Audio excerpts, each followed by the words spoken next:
बिस्मिल्लाहिर्रहमानिर्रहीम, अस्सलामु अलैकुम। स्टार स्पोर्ट्स साथ मैं हूं आपका मेजबान अली अहमद। पाकिस्तान बामुकाबला इंग्लैंड 3 टेस्ट मैचेस सीरीज में मुकाबला 1-1 से बराबर हो गया है। अब सबकी नजरें पिंडी टेस्ट मैच के ऊपर है कि वहां की पिच किस तरह तैयार की जाएगी। जो अभी तक जराए के मुताबिक हमारे पास जो खबरें हमारे पहुंची हैं वो ये है कि आकिब जुए साहब ने कहा है कि पिंडी की पिच को भी ड्राई कर दिया जाए। अब देखना बाकी है कि ड्राई करने के बाद भी पिंडी की पिच किस तरह खेलेगी, फास्ट बॉलर को ज्यादा फायदा होगा या स्पिनर्स को वहां फायदा होने वाला है या नहीं। और आज बड़ा मुकाबला होने जा रहा है पाकिस्तान बामुकाबला भारत। इमर्जिंग एशिया कप का पहला मैच पाकिस्तान भारत के साथ खेलने जा रहा है। पाकिस्तान इस चैंपियन इसका दिफा भी करेगी क्योंकि पाकिस्तान लास्ट टाइम भारत से ही इमर्जिंग एशिया कप खेला था। और एक और बड़ी खबर जो आज सामने आई है, आकिब जुएद और लाहौर कलंदर के दरमियान राहें जुदा हो गई हैं क्योंकि आकिब जुएद पाकिस्तान टीम के अब चीफ सिलेक्टर हैं। इस सब पे बात करेंगे। हमें ज्वाइन किया senior sport journalist Imran Suhail साहब ने। इमरान भाई, प्रोग्राम में आपको खुशामदीद कहते हैं। बहुत शुक्रिया। इमरान भाई, किस तरह देख रहे हैं? मैं इमर्जिंग एशिया कप से स्टार्ट करूंगा। आज पहला मैच पाकिस्तान भारत से खेलने जा रहा है और पाकिस्तान लास्ट टाइम भारत को हरा के इमर्जिंग एशिया कप का चैंपियन बना था। और भारतीय शायकीन की तरफ से और भारतीय मीडिया से जो बातें सामने आई थी, उन्होंने ये कहा था हमारे जूनियर प्लेयर्स गए हैं लेकिन पाकिस्तान के सीनियर प्लेयर आए थे। लेकिन इस दफा दो से तीन ऐसे प्लेयर हैं जो भारत की नुमाइंदगी कर चुके हैं, जिसके अंदर जो उनके कप्तान तिलक वर्मा और उनके साथ अभिषेक शर्मा भी खेलने आए हुए हैं। किस तरह देख रहे हैं आप इस मुकाबले को?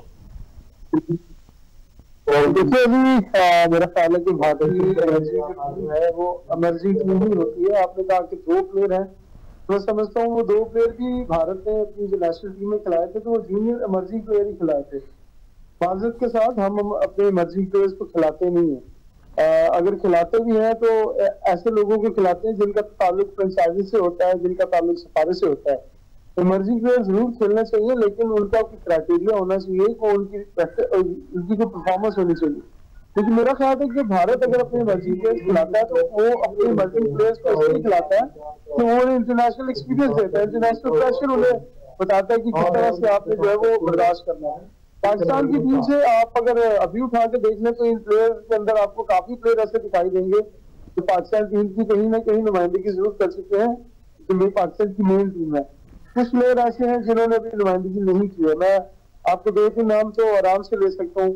कप्तान हारिस है, शाहनवाज खानी है, और भी 2-3 नाम ऐसे जरूर होंगे जिन्होंने खेला पाकिस्तान की तरफ से।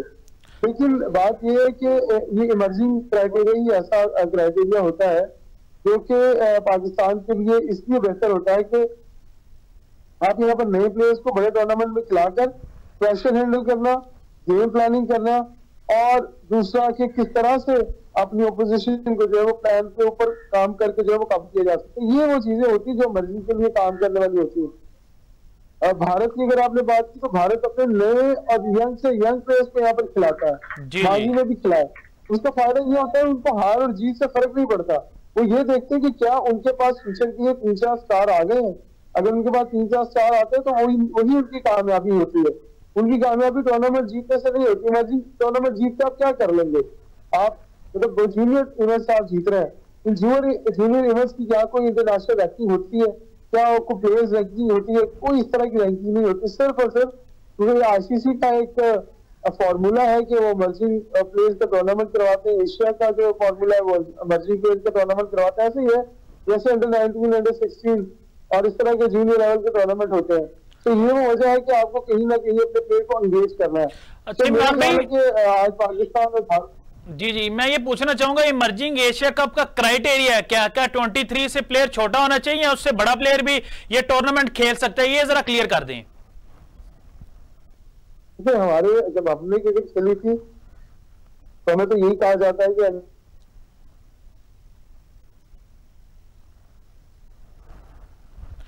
जी इमरान भाई, आवाज आ रही है आपको?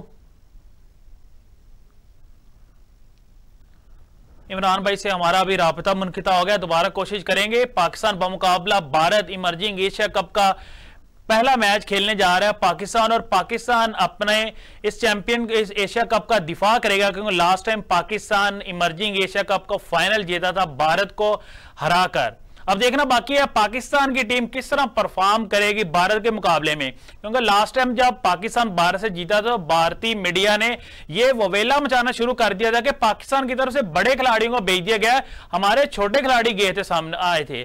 लेकिन अभी जो भारतीय टीम की तरफ से जो उनके कप्तान है तिलक वर्मा, वो भी भारत की नुमाइंदगी कर चुके हैं, इनके साथ अभिषेक शर्मा अभी सीरीज के अंदर भी भारत की तरफ से वो खेल के आए हैं। अब देखना बाकी है कि मुकाबला किस तरह होगा, क्योंकि दोनों टीमें मुझे लगता है कि बैलेंस नजर आ रही हैं।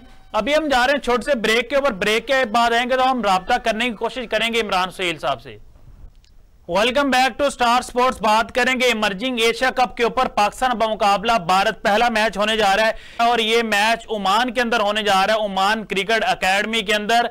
हमारे साथ मौजूद है इमरान सुहेल साहब, अभी थोड़ी देर में हमें ज्वाइन कर लेते हैं।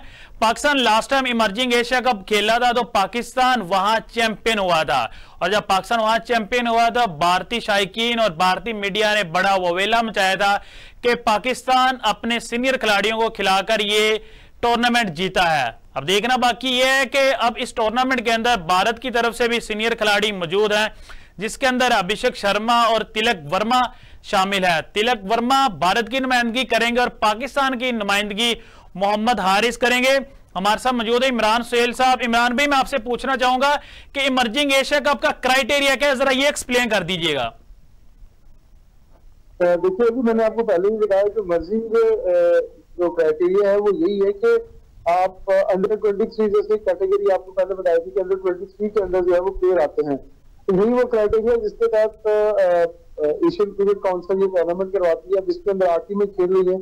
बेसिकली इस टूर्नामेंट को कराने का मकसद ये होता है कि जो भी क्रिकेट बोर्ड इसमें शिरकत करते हैं, जो भी मुल्क इसमें शिरकत करते हैं, उनके वो प्लेयर जो अपनी नेशनल टीमों में नहीं खेल सकते या उनको नेशनल टीम में भी मौका नहीं मिलता, उनके लिए किस तरह का टूर्नामेंट कराया जाता है। और इस टूर्नामेंट से एक और फायदा क्या होता है, न सिर्फ पाकिस्तान और इंडिया जैसी कंट्रीज बल्कि वो कंट्रीज भी जिनके अंदर अभी क्रिकेट नई आई है, उनको भी इससे फायदा होता है। ना सिर्फ ये एशिया के ऊपर बल्कि वर्ल्ड लेवल के ऊपर ये टूर्नामेंट खेले जाते हैं। तो मेरा ख्याल है आने वाले यंगस्टर्स के लिए अच्छा मौका है कि वो इंटरनेशनल क्रिकेट का जो प्रेशर होता है उसको यहीं पर ही देख लेते हैं और फिर ऊपर जाके उनको बड़े टूर्नामेंट खेलने में मुश्किलात नहीं होती। सही। इमरान भाई, आज बड़ी न्यूज आई है, आकिब जुनैद और लाहौर कलंदर के दरमियान राहें जुदा हो गई हैं। आकिब जुनैद अब पाकिस्तान टीम के चीफ सिलेक्टर हैं, तो अब लाहौर कलंदर भी नया कोच ढूंढेगी, तो किस तरह आप देख रहे हैं कि वैसे जरा मुझे एक्सप्लेन कीजिएगा, एक शख्स 2 ओहदे रख सकता है या नहीं? पाकिस्तान क्रिकेट बोर्ड के आइन के मुताबिक तो बहुत सारी चीजें नहीं होनी चाहिए, लेकिन फिर भी होती है। जिस तरह कि आपको ये बता दूं कि जब PSL होती है तो क्या आपकी टीमों के साथ जो कोचेस होते हैं वो कोचेस और उसके बाद फिर वो सेलेक्टर्स जो इसके साथ काम कर रहे होते हैं वो आपको कहीं ना कहीं मेंटोर के तौर पर नजर आते हैं। PSL के दौरान आपने देखे होंगे माजी में इंजमामुल हक, वकार यूनुस, ये तमाम के तमाम लोग, अजहर महमूद, ये सारे के सारे जो है फ्रेंचाइजीज के साथ काम करते रहे हैं। लेकिन मेरा ख्याल है कि आकिब जावेद को मुस्तकबिल के अंदर को बहुत ज्यादा पावर्स मिलने जा रही है और उन पावर्स को देखते हुए और हो सकता है कि उन्हें लाहौर के अंदर के साथ मशवरा किया हो और बैक हैंड के ऊपर रहकर अंदर खाते आप समझते हैं ना, तो लाहौर के अंदर के लिए कुछ ना कुछ करते रहेंगे। और आपको ये भी बता दूं कि ये चीज खतरनाक भी हो सकती है। जब फिर से आकिब जावेद साहब हमें लगते हैं तो बहुत सिंसियर है और उनका अगर माजी देखा जाए तो हमें कुछ इस तरह की चीजें नजर नहीं आती है, लेकिन पाकिस्तान क्रिकेट बोर्ड के साथ उनका ये जो रिश्ता है नया, ये कितनी देर चलेगा? क्या जितनी देर पाकिस्तान जीतेगा उतनी देर चलेगा? अगर पाकिस्तान ने हारना शुरू कर दिया तो क्या ये रिश्ता तलाक में भी बदल सकता है जल्दी? तो ये अभी कहना काबिल वक्त होगा कि आकिब जावेद ने जो डिसीजन लिया है, क्योंकि लाहौर के अंदर तो कभी भी इनको वापस ले लेगा। आपको पता है कि यहाँ पर पाकिस्तान क्रिकेट बोर्ड में कुछ पता नहीं लगता। कल पाकिस्तान अगर फर्ज करें हारना शुरू हो जाता दोबारा से, तो यहाँ पर जो है वो दिन ब दिन में पता नहीं लगता है।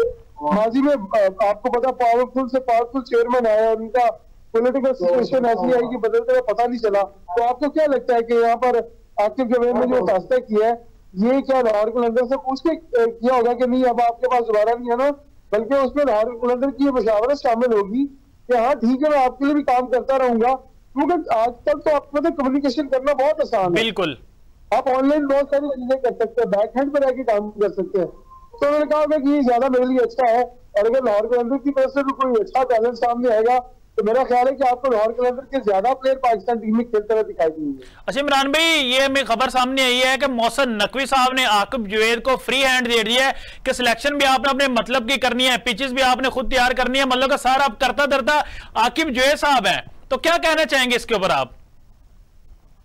यार नहीं, मैं एक बात बताऊं, तो जीत की जो भूख होती है ना, लोग उसको बहुत टफ से होते हैं। अब मुझे एक बात बताएं, अगर यहाँ पर इंग्लैंड ने टॉस जीता होता और इंग्लैंड ने पहली बारी ली होती और इंग्लैंड ने 350 किया होता तो पाकिस्तान कितने में आउट होती?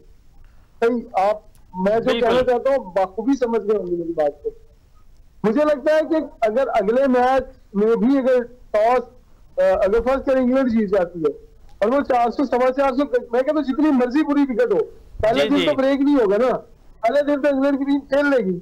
अगर पहले दिन वो 400 या 450 स्कोर करती है तो पाकिस्तान की टीम अगर 300 स्कोर पे आउट हो जाती है तो फिर से अगर 150 स्कोर रख के 300 अगर पाकिस्तान को अगर चौथी इनिंग में करना पड़ेगा तो आपको लगता है कि पाकिस्तान ये कर लेगा? आप दुआ करें कि पाकिस्तान टॉस जीत जाए और मोहसिन नकवी साहब ने जो फैसले लिए वो बरकरार रहे, क्योंकि मोहसिन नकवी साहब की यू टर्न लेने में बहुत देर नहीं करते, जल्द अपना यू टर्न ले लेते हैं। ठीक है, और मुझे लगता है कि शायद यार अंदाजा करो, एक बंदे ने एक मैच जितवा, उसने कहा तुझे सारे कुछ है मेरे, आप सब कुछ है, आप क्रिकेट बोर्ड के चेयरमैन भी है, मतलब कि आपको जीत सिर्फ चाहिए। अच्छा इमरान भाई, आपको इंटरप्ट कर रहा हूं, मुझे लगता है मोहसिन नकवी साहब के टेन्योर में पाकिस्तान पहली अच्छी जीत हुई है, इसलिए मोहसिन नकवी साहब इतने खुश हैं, इसलिए आकिब जुवैद साहब को सारे इख्तियारात उन्होंने दे दिए हैं।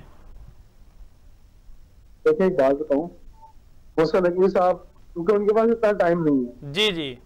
अब जो भी अब देखिए जैसन गिलेस्पी और गैरी क्रिस्टन की क्या वैल्यू रह गई। जैसन गिलेस्पी और गैरी क्रिस्टन में हमेशा कहता था, हमेशा मैं कहता था तो भाईजान है सिर्फ कोच ने, आप इसको सब कुछ ना दें।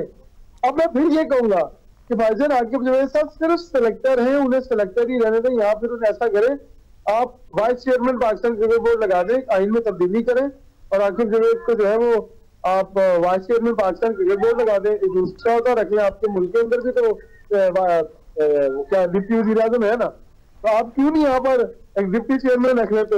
अगर डिप्टी चेयरमैन रख लेंगे तो आपके साथ सर से बहुत सारी जिम्मेदारी उतर जाएंगी और आकिब जुवैद साहब भी देखते हैं कि उस डिप्टी चेयरमैनशिप को जो अभी भी मुझे लगता है वैसे ही है, उसको कितनी अरसे तक बर्दाश्त कर पाते हैं।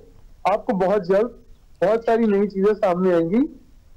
एक जीत के बाद सब कुछ किसी के हवाले कर देना ये अच्छा डिसीजन नहीं है। आकिब जुवैद साहब को चीफ सेलेक्टर के तौर पर रखते, ठीक है वो मुशावरत करते रहते, लेकिन खुलेआम ये कहना कि आप सब कुछ सफेद और स्याह के आप मालिक करो, कोई अकाउंटेबिलिटी नहीं है, तो ये आकिब जुवैद के लिए भी नुकसानदेह होगी और पाकिस्तान क्रिकेट बोर्ड के लिए भी नुकसानदेह होगी। अगर अगला मैच हम हार जाते हैं तो क्या मोहसिन नकवी साहब क्या कहेंगे? अब वापस ले लो कि ऑस्ट्रेलिया से और साउथ अफ्रीका से तो आपने नहीं जीतना। बिल्कुल। क्या आपको लगता है साउथ अफ्रीका और ऑस्ट्रेलिया से बड़ी आसानी से आप जीतेंगे?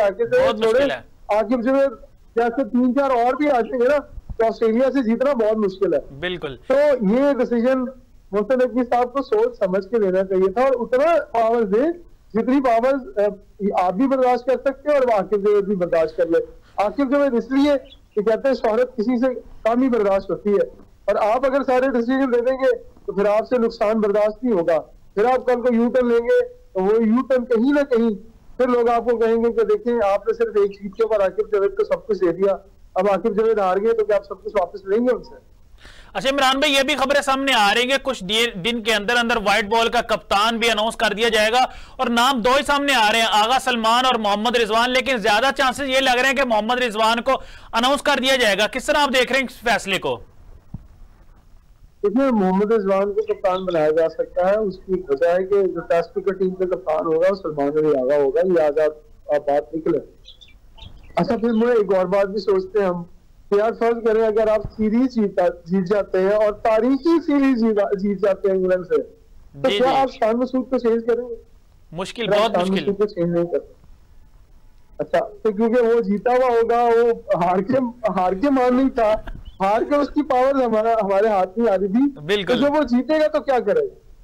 तो फिर आपसे वो पकड़ा नहीं जाएगा। फिर आपने पहले फैसला कर लिया, खबरों में चला, क्रिकेट बोर्ड ने बताया कि कप्तान तब्दील करने जा रहा है, फिर हम कहेंगे कि भाईजान एक और यू टर्न ले लिया आपने, क्योंकि अभी टेस्ट मैचेस काफी दूर हैं और अभी नहीं आने हैं, शायद इसलिए आपको टाइम मिल जाए और आप ये सोच लें कि आप, हाँ, अगर आपको बड़ी वनडे सीरीज हारेंगे जो आने वाले वक्तों में, सिर्फ जिम्बाब्वे की सीरीज तो बहुत आसान है, जी जी साउथ अफ्रीका की सीरीज भी मुश्किल है, और आपके पास ऑस्ट्रेलिया की सीरीज भी मुश्किल है, फिर उसके बाद चैंपियंस ट्रॉफी आ जाती है। आपको क्या लगता है कि आप चैंपियंस ट्रॉफी जीत जाएंगे?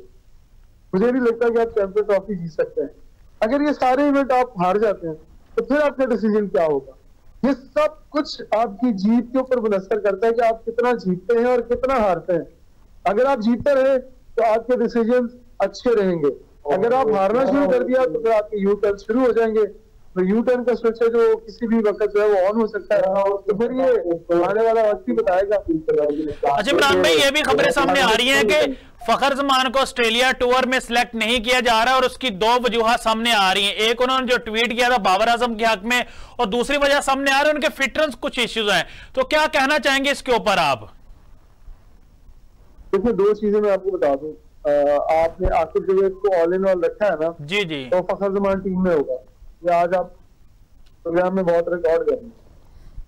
दूसरी बात, आपको याद है कि हारिस रऊफ के ऊपर पाबंदी लगाई गई थी, शो का नोटिस दिया गया था जब उसने कहा था कि मैं टेस्ट सीरीज नहीं जी खेलूंगा बिल्कुल, और मैं सिर्फ वनडे और टी20 खेलूंगा।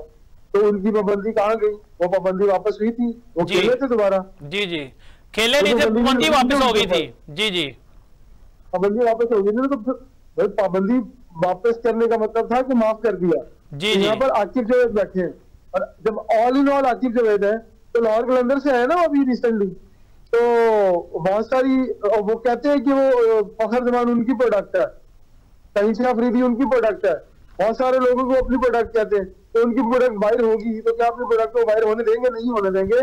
हारिस रऊफ ऑस्ट्रेलिया, सॉरी, फखर जमान ऑस्ट्रेलिया जाएंगे। और आप मेरी बात याद रखिएगा, ये दो डिसीजन मैंने आपको बता दिए।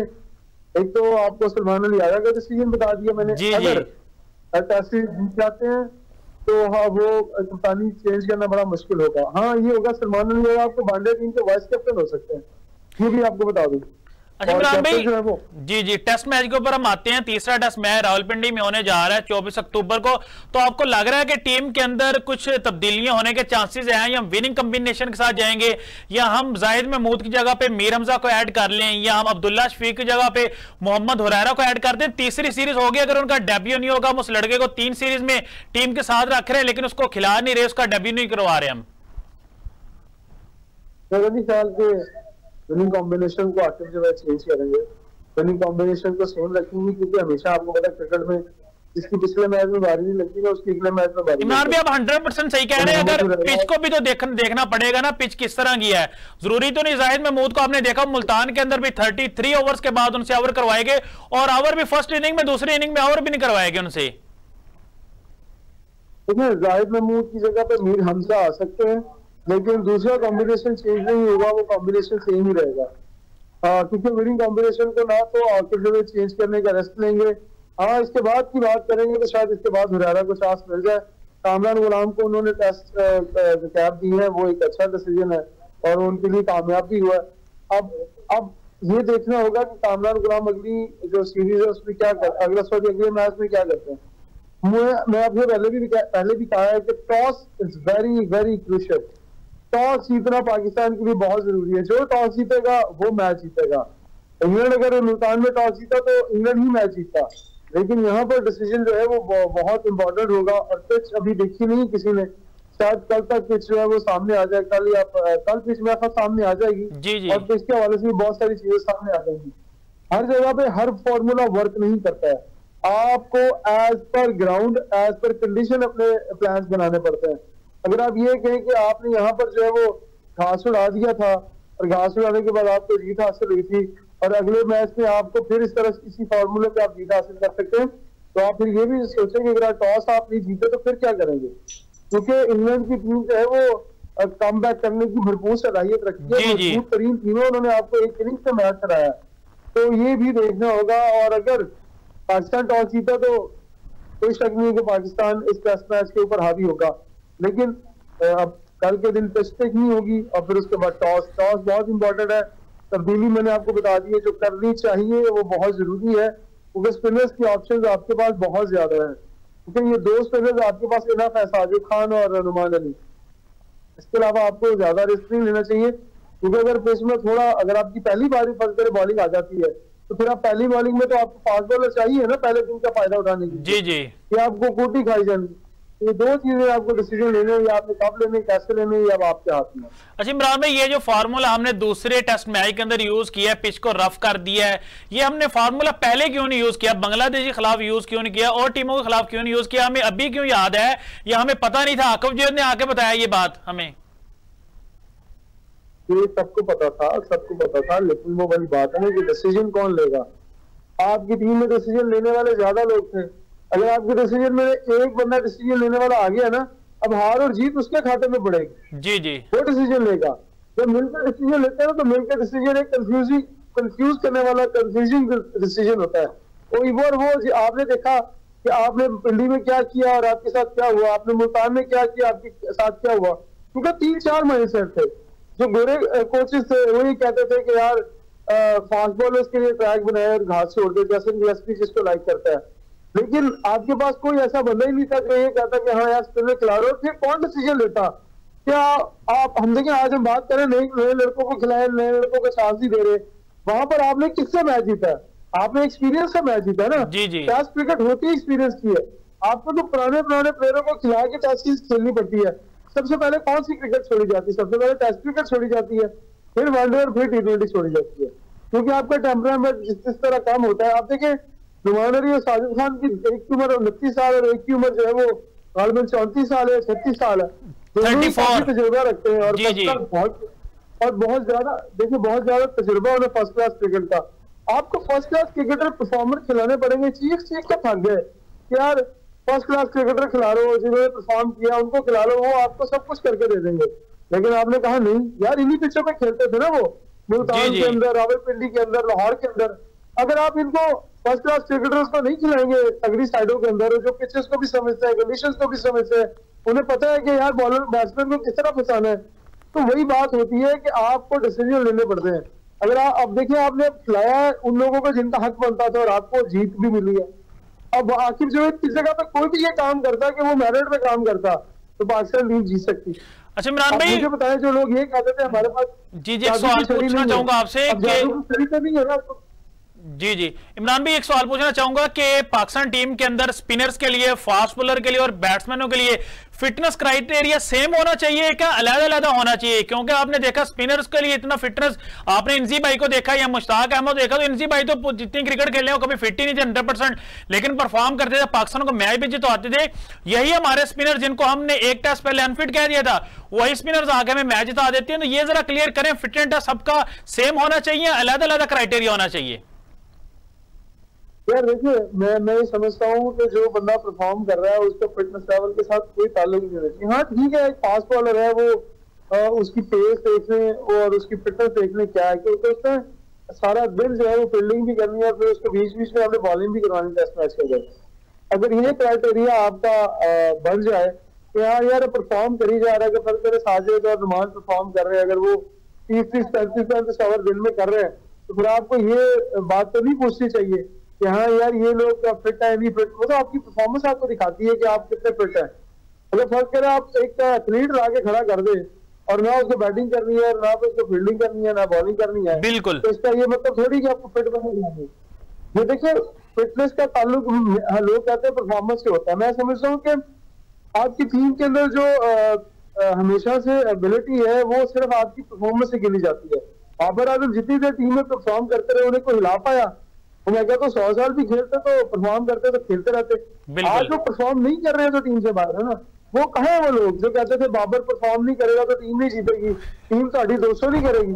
आज तो टीम ने 10 मैच भी जीत लिए। तो देखिए, एक टीम का परफॉर्म करना बहुत जरूरी होता है। नया प्लेयर परफॉर्म करे या पुराना प्लेयर परफॉर्म करे, परफॉर्मेंस होनी चाहिए। ये नहीं होना चाहिए कोई नया या पुराना। और हमेशा से ही आपके फर्स्ट क्लास में जो परफॉर्म कर रहा है, जो फिट है, जो रेगुलर क्रिकेट खेल रहा है, तो मौका देते रहे। अगर वो इंटरनेशनल क्रिकेट में परफॉर्म कर रहा है तो आपके लिए इससे अच्छी और कौन सी बात।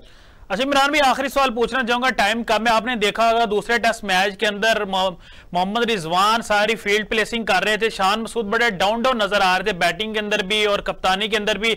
आपको लगता नहीं दूसरा मैच के अंदर सारी कप्तानी मोहम्मद रिजवान ने विकेट के पीछे से करते रहे हैं? यार देखिए, सारे स्पिनर बॉलिंग करेंगे तो रिजवान विकेट के ऊपर ही रहेगा ना। जी जी, तो रिजवान खड़ा होगा वो पीछे। आपका 20 का स्किप आगे खड़ा होगा, तो वो कप्तानी थोड़ी करेगा, कप्तान तो वही करेगा ना जो पास होगा। अब रिजवान क्योंकि कीपर शोर में चाहता रहता है, वो बताता रहता है कि हाँ यार लेफ्ट होना है, राइट होना है, फील्डर इधर कर लो, इधर कर लो। और शान मसूद के चेहरे से तो आपको पता है उसी दिन उनके चेहरे से रंग उड़ गया था जिस दिन ये डिसाइड हुआ था वो कप्तान नहीं होगा। जी। लेकिन इस ऊपर और इस टीम के साथ आपको कप्तानी की जरूरत नहीं पड़ती है। आपने 2 बंदे लगाए रखे, मुझे बताएं कौन सी गिद्दर सिंह है, कौन सा यहाँ पर आपने ऐसी चीज कर दी जिससे आपको जी कप्तानी को क्रेडिट जा रहा है या रिजवान को क्रेडिट जा रहा है। भाई टूटा हुआ पिस्ता, बिल्कुल 2 स्पिनर आपने लगा के बॉलिंग करवाई, बात खत्म। और आपको पता है कि स्पिनर अपनी फील्डिंग खुद देता है, हर फील्डर अपनी फील्डिंग खुद देता है, कप्तान नहीं सेट करता। जी वो कहता है कप्तान को जनाब मुझे यहाँ फील्डर चाहिए, मुझे यहाँ फील्डर चाहिए, मुझे यहाँ चाहिए।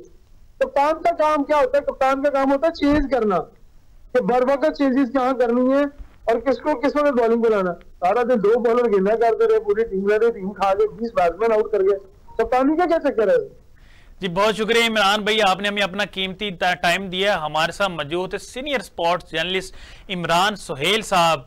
नाज़रीन, तीसरा टेस्ट मैच होने जा रहा है 24 अक्टूबर से रावलपिंडी स्टेडियम के अंदर, और सबकी नजरें हैं कि पिच किस तरह तैयार की जाएगी, क्योंकि आकिब जो है जो पाकिस्तान टीम के चीफ सिलेक्टर हैं, उन्होंने कहा है कि रावलपिंडी की पिच को फुल ड्राई कर दिया जाए जिस तरह मुल्तान की पिच है। अब देखना बाकी है कि रावलपिंडी की पिच किस तरह खेलेगी, फास्ट बॉलर को फायदा होगा या स्पिनर्स को फायदा होगा उस पिच के ऊपर।